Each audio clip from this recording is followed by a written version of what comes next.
কোথায় গেল, কোথায় রাত কাটালো, কার সাথে বের হলো, এগুলো নিয়ে প্রশ্ন তোলেন।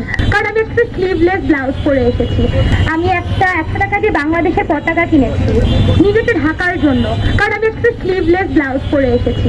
2 মিনিটের জন্য আমার নিজের মধ্যে ভয় উঠেছে যে আমি যদি এখন যে ধর্ষণের বিরুদ্ধে কথা বলতে যাই, তাহলে একদল মানুষ বলবে আরে এরকম কাপড় পরেছে, ধর্ষণ নিয়ে কথা বলতে যে ওটা ধর্ষণ হওয়াই উচিত। কারণ আপনাদের মধ্যে অনেকেই আছেন যারা ঘন ঘন এরকম কথাই বলতে থাকেন।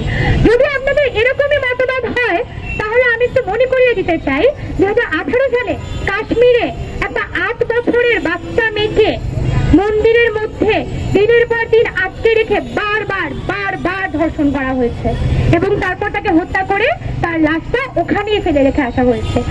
আমার প্রশ্ন হচ্ছে, যদি আমার কাপড় দিয়ে আপনাদের এত কিছু মনে হয়, তাহলে 8 বছরের মেয়েটা কি পরেছিল?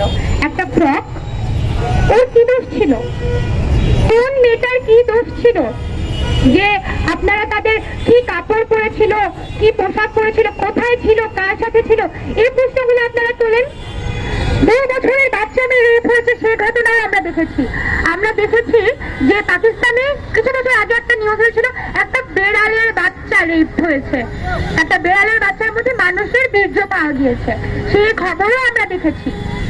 আপনারা এরপরে কিভাবে একটা মেয়ের পোশাক, একটা মেয়ে কোথায় গেল, কোথায় রাত কাটালো, কার সাথে বের হলো, এগুলো নিয়ে প্রশ্ন তোলেন।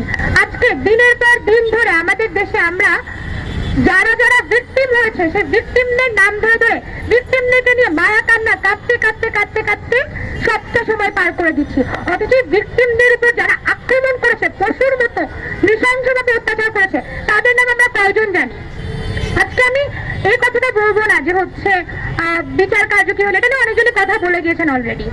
বিচার কার্যের কথা তখন আসে যখন একটা কেস ফাইল হয়, যখন আপনারা সামনের উপর একটা অসম্ভব নৃশংস রকমের কেস নিয়ে এসে দাঁড় করান, পুরো দেশের মানুষ কেঁপে ওঠে এবং আপনারা সবাই বলেন যে এটার জন্য বিচার চাই।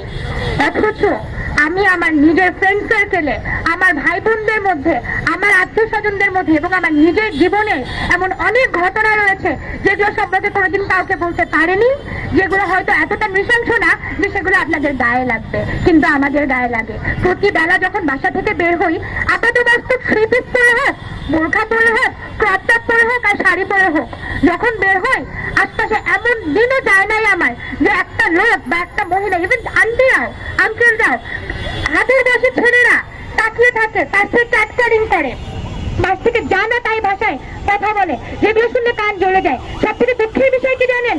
আমরা অভ্যস্ত হয়ে গিয়েছি, আমরা ইগনোর করে হেঁটে চলে যাওয়া শিখে গিয়েছি, কারণ এটা তো নর্মাল, এটা প্রতিনিয়ত হচ্ছে।